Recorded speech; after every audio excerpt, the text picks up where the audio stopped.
Welcome back to Global Markets Insight. I'm your host, James, and today we're peeling back the layers of the gig economy. To help us navigate this, we're joined by Dr. Eleanor Vance, a senior labour market analyst.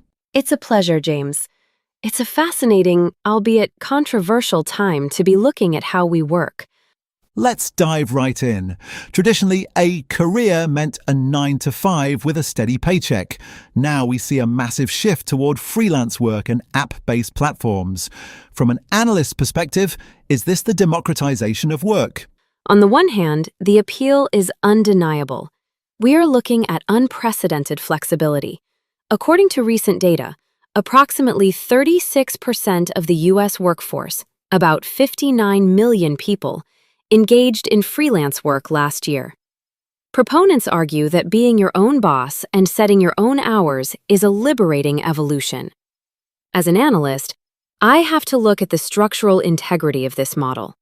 In spite of the high degree of autonomy, we are seeing a significant income fluctuation. The feast or famine cycle is real. One study showed that gig workers' monthly income can vary by as much as 40%. Making long-term financial planning, like getting a mortgage, nearly impossible. That's a staggering number. But what about the platforms? They claim they are just matching services. That's where it gets problematic. On the other hand, these platforms often bypass the social contract. By labeling workers as independent contractors rather than employees, companies avoid billions in overhead. In spite of generating massive revenue, they don't provide job security, paid sick leave, or pension contributions.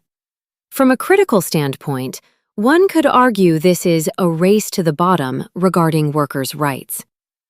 Despite these concerns, many workers, especially Gen Z, prioritize the freedom to choose their projects over traditional stability. So it's a trade-off. Is the productivity gain worth the loss of benefits? It's a double-edged sword. Productivity might spike in the short term, but we are seeing rising cases of burnout because there is no off switch. In the gig world, if you aren't logged in, you aren't earning.